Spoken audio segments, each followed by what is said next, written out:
उठो, जागो और तब तक नहीं रुको जब तक लक्ष्य न साध लो। जो अस्तित्व मानव को नष्ट कर सकता है वह उस सच्चे मानवता के रास्ते पर चलाने में समर्थ है। एक बार जब अपने कर्मों के बंधन से मुक्त हो जाओगे तो सब कुछ तुम्हारे अधीन हो जाएगा।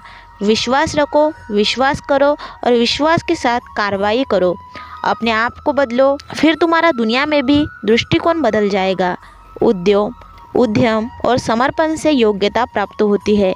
मन की शक्ति अविच्छिन्न है, उसे जागरूक करो और उसे नष्ट होने मत दो। किसी भी कार्य को सिर्फ पूरा करने के लिए मत करो, उसे अद्वितीयता से करो, उसे अपने मन से करो। सच्ची सफलता उसी को मिलती है जो अपने लक्ष्य के प्रति पूर्णतः समर्पित होता है। तुम्हारे मन के भीतर जो कुछ विचार है वही तुम्हारे जीवन का निर्माण करेगा। सत्य को पहचानने के लिए अपने अंदर देखें, न कि बाहर। किसी को दुखी करने के लिए कोई कारण नहीं होता, दुख सिर्फ अज्ञान से होता है। शांति में सत्य बसता है, सत्य में शांति। जब आप किसी को घृणा करते हैं तो आप उसके संग में बने रहते। जिसने अपनी बुद्धि को जीत लिया है उसने सब कुछ जीत लिया है।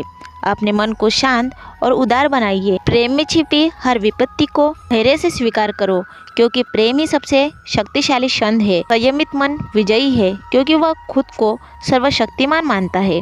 अपने मन को शांत और उदार बनाइए, क्योंकि यह आपके विचारों का प्रतिबिंब है। जो अपने जीवन को उदासीनता से जीता है वह असली स्वतंत्रता को प्राप्त करता है। जिसे आप प्रेम करते हैं उसे आत्मा में ढलने दो और वह आपके पास आएगा। सच्चा त्याग अपने आप को पाने का मार्ग है। समस्त जीवों के प्रति दया और स्नेह रखो, क्योंकि उनमें आत्मा वास करती है। समस्त कर्मों को भगवान के अर्पण में करो और फल की चिंता मत करो। जीवन में उदासीनता मत रखो, बल्कि भगवान के साथ संवाद का आनंद लो। संसार में बाधाएं हो सकती है, लेकिन आत्मा हमेशा निर्बाध और अमर है। जो कुछ भी हो रहा है अच्छा होने के लिए हो रहा है। अपने कर्मों में आसक्त रहो, फलों में नहीं। जीवन की सच्ची खुशी आत्मा की प्राप्ति में है। जिसे आप प्रेम करते हैं उसे आत्मा में ढलने दो और वह आपके पास आएगा। जो आपके अंदर की शांति को हिला नहीं सकता उसे कुछ भी नहीं हिला सकता। हम आज जो कुछ भी है वह हमने आज तक क्या सोचा इस बात का परिणाम है।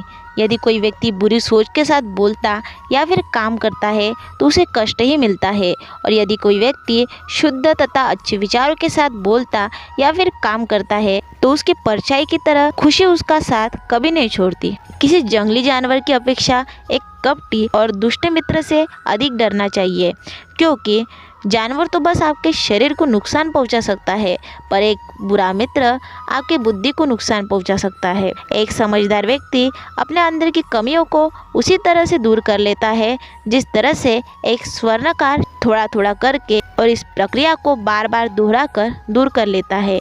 उसने मेरा अपमान किया, मुझे कष्ट दिया, मुझे लूट लिया। जो व्यक्ति जीवन भर इन्हीं बातों को लेकर शिकायत करते रहते हैं वे कभी चैन से नहीं रह पाते। सुकून से वही व्यक्ति रहते हैं जो खुद को इन बातों से ऊपर उठा लेते हैं। जिस व्यक्ति का मन शांत होता है, जो व्यक्ति बोलते और अपना काम करते समय शांत रहता है, वह वही व्यक्ति होता है जिसने सच को हासिल कर लिया है और दुख तकलीफों से मुक्त हो चुका है। ज्ञान ध्यान से पैदा होता है और ध्यान के बिना ज्ञान खो जाता है। इसीलिए ज्ञान की प्राप्ति और हानि के इस मार्ग को जानकर व्यक्ति को खुद को इस तरह से साधना चाहिए ताकि ज्ञान में वृद्धि हो सके।